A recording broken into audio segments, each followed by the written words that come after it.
السلام عليكم ورحمة الله وبركاته. اللهم صل وسلم وبارك على سيدنا محمد وعلى آله وصحبه وسلم تسليما كثيرا.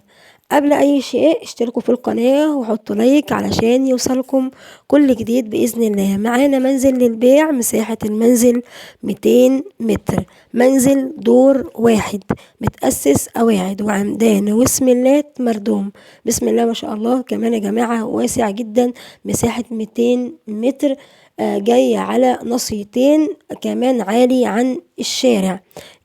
المنزل هو نصيته، هو عرضه، مساحة الأرض بتاعته 200 متر، لكن مبني على 115 متر، يعني صافي المنزل نفسه 115 متر، لأن طبعا انت لازم تسيب شارع وعرض المنزل والمنزل على شارعين، يبقى المنزل مبني على 115 متر، مساحة كاملة 200 متر، عرض الشارع 6 متر وعرض التاني 8 متر.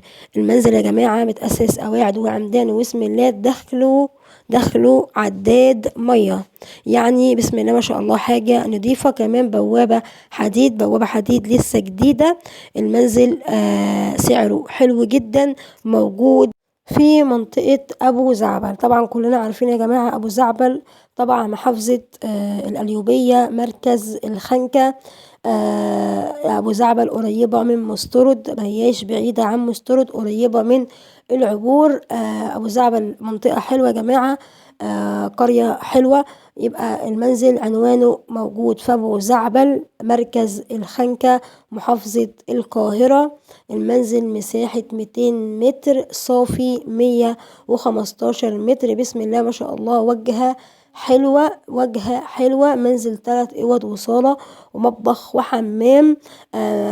المنزل حلو، قواعد وعمدان واسملات، جاي على نصيتين، عرض الشارع 6 متر وعرض الشارع التاني 8 متر. كمان متوفر فيديو للشقة، لو حابين تتصلوا او تعرفوا اي تفاصيل، الرقم اللي موجود داخل الفيديو ده رقم صاحب المنزل نفسه، يعني حضرتك مش هتتصل على السمسار، حضرتك هتتصل على صاحب المنزل نفسه. متوفر فيديو للمنزل.